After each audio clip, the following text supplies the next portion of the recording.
कांग्रेस महासचिव प्रियंका गांधी आज झुंझुनू जिले के दौरे पर हैं और यह उनका तीसरा दौरा है लगातार जब वे राजस्थान में कांग्रेस के लिए प्रचार का मोर्चा संभाल चुकी हैं।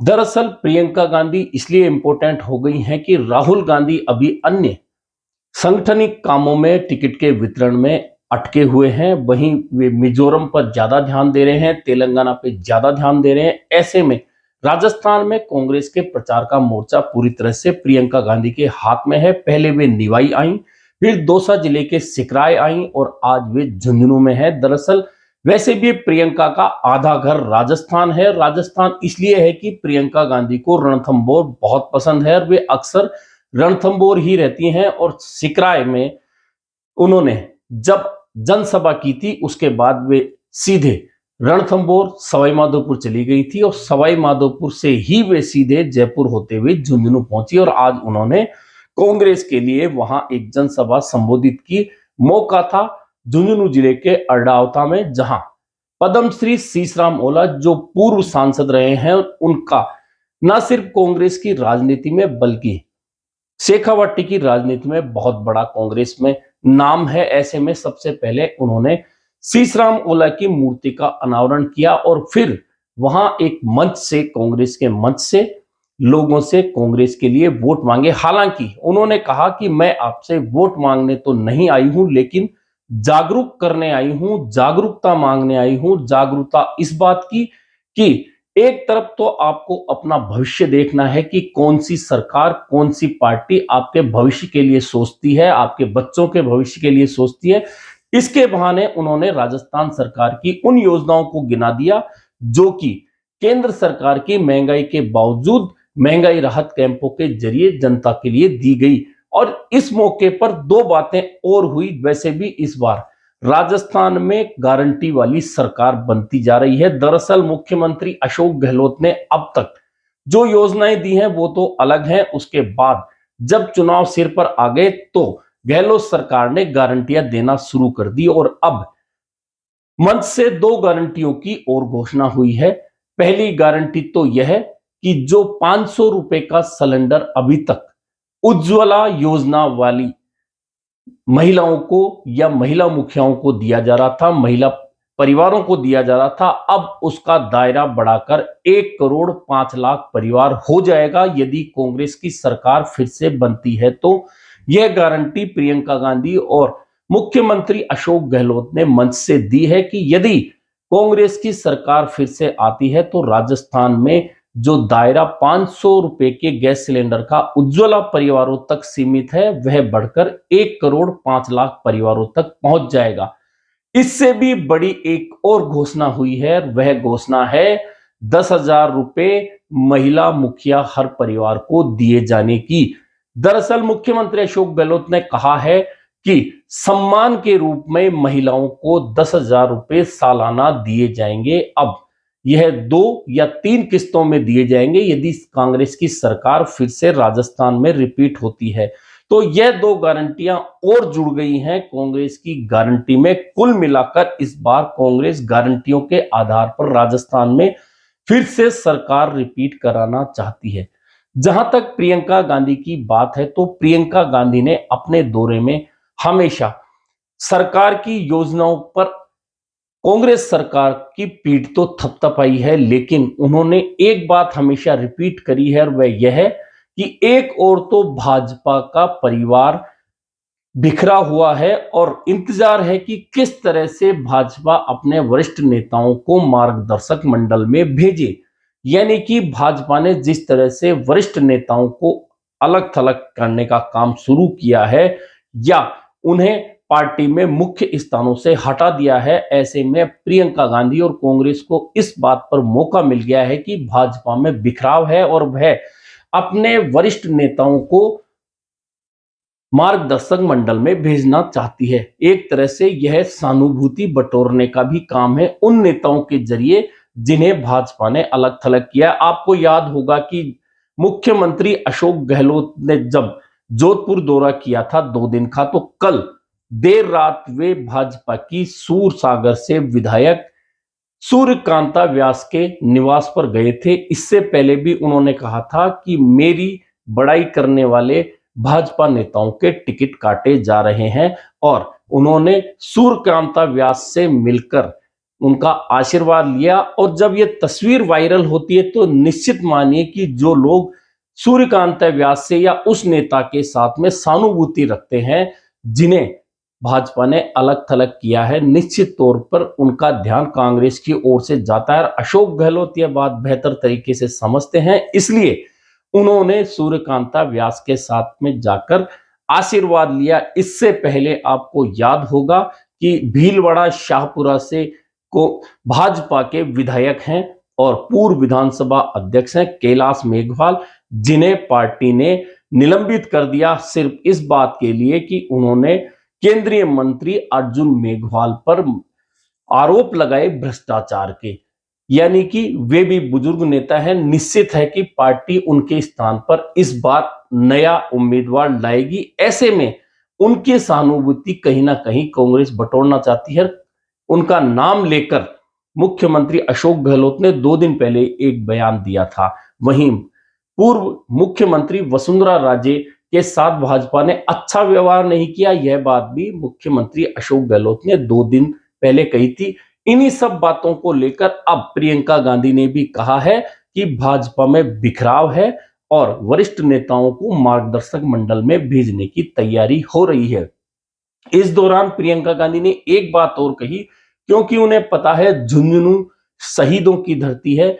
अगर भारतीय सेना का कोई जवान शहीद होता है तो उसमें सर्वाधिक संख्या झुंझुनू के सैनिकों की होती है। उन्होंने उसे भावनात्मक रूप से जोड़ा और कहा कि मैं एक शहीद की बेटी हूं, शहीद की पोती हूं।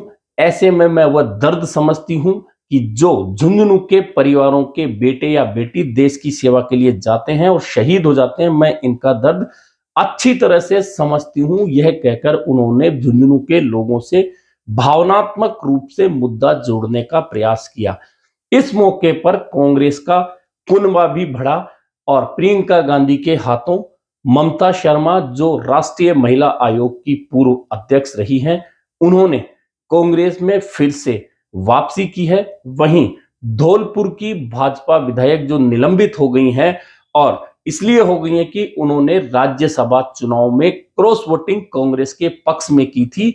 वहीं विकास चौधरी किशनगढ़ के हैं, जो भाजपा के टिकट के प्रबल दावेदार थे, और इस बार जब उन्हें टिकट नहीं दिया गया, सांसद भागीरथ चौधरी को किशनगढ़ से टिकट दिया गया, तो विकास चौधरी ने झुंझुनू में प्रियंका गांधी के मंच पर कांग्रेस ज्वाइन कर ली। वहीं ममता शर्मा के बेटे समृद्ध शर्मा ने भी कांग्रेस ज्वाइन कर ली। लेकिन इन चारों के आने का कांग्रेस को क्या फायदा होगा, यह बात भी देखना बहुत इंपॉर्टेंट है। दरअसल सबसे पहले बात करें ममता शर्मा की। ममता शर्मा बूंदी से विधायक रही हैं और उन्हें दिल्ली में राष्ट्रीय महिला आयोग के अध्यक्ष का पद भी यूपीए सरकार में मिला था। लेकिन 2018 में उन्हें कांग्रेस ने टिकट नहीं दिया, तो उन्होंने कांग्रेस का दामन छोड़ा, भाजपा ज्वाइन की और पीपलदा विधानसभा क्षेत्र से चुनाव लड़ा। लेकिन कांग्रेस के रामनारायण मीना के हाथों बुरी तरह पराजय झेलनी पड़ी और उसके बाद से भाजपा में उन्हें कोई नहीं पूछ रहा था। ऐसे में ममता शर्मा ने अब कांग्रेस में फिर से अपनी वापसी की है। दरअसल समस्या अब ममता शर्मा के साथ खुद की नहीं है, उन्हें अब बेटे के भविष्य की चिंता है, क्योंकि समृद्ध शर्मा लगातार कांग्रेस में नजर आ रहे थे, कांग्रेस के कार्यक्रमों में नजर आ रहे थे। वे भाजपा के साथ गलबैया नहीं बढ़ा पाए थे, लगातार अपने कांग्रेसी दोस्तों के साथ दिखते थे, मंचों पे दिखते थे, कार्यक्रमों में दिखते थे। ऐसे में समृद्ध शर्मा यदि कांग्रेस की राजनीति में हैं और उनकी मां यदि भाजपा में रहती, तो निश्चित है कि समृद्ध शर्मा को परेशानियां आती। ऐसे में ममता शर्मा ने वापस कांग्रेस में वापसी की है। हालांकि बूंदी की गुटबाजी कांग्रेस में इसके बहाने फिर बढ़ सकती है, क्योंकि 2 नेता ब्राह्मणों के जो बूंदी जिले में है, हरिमोहन शर्मा और ममता शर्मा, दोनों के बीच में 36 का आंकड़ा जग जाहिर है। दोनों एक दूसरे को पसंद नहीं करते हैं। और पिछली बार हरिमोहन शर्मा को मिले टिकट के बाद ही ममता शर्मा ने भाजपा की ओर रुख किया था। और अब फिर से बूंदी की राजनीति में यदि ममता शर्मा कांग्रेस की में आ रही हैं तो निश्चित है कि फिर से वह गुटबाजी का दायरा बढ़ सकता है। यानी कि ममता शर्मा के आने का कांग्रेस को फायदा होगा या नुकसान, यह तो चुनाव परिणाम बताएंगे बूंदी के। लेकिन फिलहाल ममता शर्मा, समृद्ध शर्मा जो उनके बेटे हैं, उनका भविष्य देखते हुए निश्चित तौर पर कांग्रेस में वापसी कर रही हैं। वहीं बात करें शोभा रानी कुशवाहा की, वे पहले उपचुनाव में जीतकर भाजपा की विधायक बनी थी जब सचिन पायलट प्रदेश कांग्रेस अध्यक्ष थे। लेकिन पिछले दिनों जब राज्यसभा चुनाव हुए राजस्थान में तो क्रॉस वोटिंग करके शोभा रानी ने भाजपा से दूरियां बना ली थी। भाजपा ने उन्हें अलग कर दिया था क्योंकि उन्होंने विधायक रहते हुए क्रॉस वोटिंग की थी। ऐसे में यह तय माना जा रहा था कि शोभा रानी अब कांग्रेस का हिस्सा बनेंगी। आज वे मंच पर आ गई। अब आमना सामना उनका कांग्रेस उम्मीदवार के रूप में अपने ही परिवार के शिवचरण कुशवाहा से होता है, या फिर कोई और समीकरण धौलपुर में बनते हैं, या फिर कुशवाहा वोट शोभा रानी के साथ में कांग्रेस से जुड़ते हैं। यह देखना महत्वपूर्ण होगा क्योंकि कुशवाहा धौलपुर का पारंपरिक रूप से भाजपा के साथ रहा है। लेकिन क्या शोभा रानी के आने से कांग्रेस को कोई फायदा हो सकता है? वहीं विकास चौधरी भाजपा के नेता हैं, भाजपा से टिकट मांग रहे थे, भाजपा में मेहनत कर रहे थे, और जब भागीरथ चौधरी को भाजपा ने उम्मीदवार बना दिया किशनगढ़ से तो विकास चौधरी की नाराजगी स्वाभाविक थी। और उन्होंने उसी दिन अपने समर्थकों को बुलाकर इरादे जाहिर कर दिए थे कि वे चुनाव तो लड़ेंगे, अब निर्दलीय लड़ते हैं, किसी दल से लड़ते हैं, यह बात अलग थी। लेकिन वह तस्वीर भी आज साफ हो गई है और कांग्रेस के मंच पर विकास चौधरी प्रियंका गांधी के हाथों दुपट्टा ओढ़कर कांग्रेस में शामिल हो चुके हैं। हो सकता है कि कांग्रेस उन्हें उम्मीदवार भी बना दे क्योंकि जाटों में अब कांग्रेस के पास में नया चेहरा कोई भी नहीं बचा है। नाथूराम सिनोदिया बुजुर्ग हो चुके हैं। पिछली बार भी नाथूराम सिनोदिया ने टिकट कटने पर निर्दलीय चुनाव लड़ा था, 25,000 वोट उन्होंने प्राप्त किए थे लगभग। वहीं और चेहरा कोई उभर कर कांग्रेस में जाट समुदाय का नहीं आया है। किशनगढ़ को जाट समुदाय की सीट माना जाता है। हालांकि पिछली बार निर्दलीय के तौर पर गैर जाट नेता सुरेश टांक ने विजय प्राप्त की थी। उन्होंने कांग्रेस की सरकार को समर्थन भी दिया था। लेकिन विकास चौधरी कांग्रेस के लिए नया चेहरा हो सकते हैं, उम्मीदवार हो सकते हैं, उम्मीदवार दावेदार हो सकते हैं, मजबूत हो सकते हैं। लेकिन इससे कांग्रेस के उन चेहरों में परेशानी होना स्वाभाविक है जो लगातार कांग्रेस का झंडा उठाए हुए हैं और कांग्रेस का झंडा उठाकर इस बात की दावेदारी करते हैं या आस करते हैं कि इस बार तो उन्हें पार्टी विधानसभा चुनाव में मौका देगी। ऐसे में उन चेहरों को परेशानी हो सकती है जो चुनाव लड़ना चाहते थे कांग्रेस के टिकट पर, कांग्रेस में मेहनत कर रहे थे। अब विकास चौधरी जब भाजपा से कांग्रेस में आ गए हैं और यदि कांग्रेस विकास चौधरी को मौका देती है तो निश्चित है कि कांग्रेस का मूल जो वोटर है या मूल कार्यकर्ता है उसके मन में निराशा आ सकती है, वह विद्रोह के झंडे उठा सकता है। ऐसे में इन तीन नेताओं के कांग्रेस के मंच पर आने से निश्चित तौर पर कांग्रेस का कुनबा तो बढ़ा है, लेकिन उन क्षेत्रों में कांग्रेस की परेशानियां भी बढ़ना तय है। यह निश्चित है कि तीन नेता अगर दूसरी पार्टी में जाकर आए हैं तो निश्चित है कि जो लोग कांग्रेस में रहकर सोचते थे कि अब तो उनका नंबर आएगा तो वहां परेशानियां होना स्वाभाविक है। लेकिन इन ज्वाइन करने वाले नेताओं के अलावा एक और बड़ी बात हुई है, वह बात थी हेमाराम चौधरी का मंच पर होना।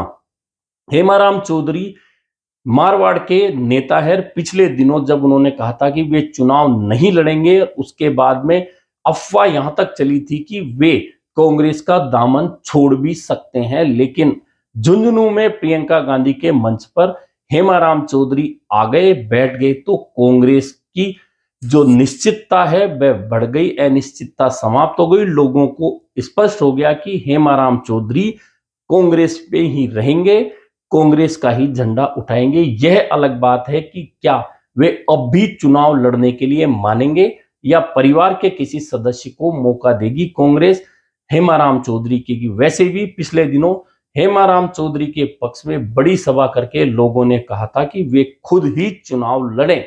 ऐसे में हेमाराम चौधरी को भी अनिश्चितता खत्म हो चुकी है। कुल मिलाकर प्रियंका गांधी के मंच से अच्छा भाषण था, मुख्यमंत्री की गारंटियां थी, कांग्रेस को एक दिखाने का प्रयास था, कुनबा बढ़ाया गया है और इसका परिणाम अब क्या आना है यह देखना बाकी है।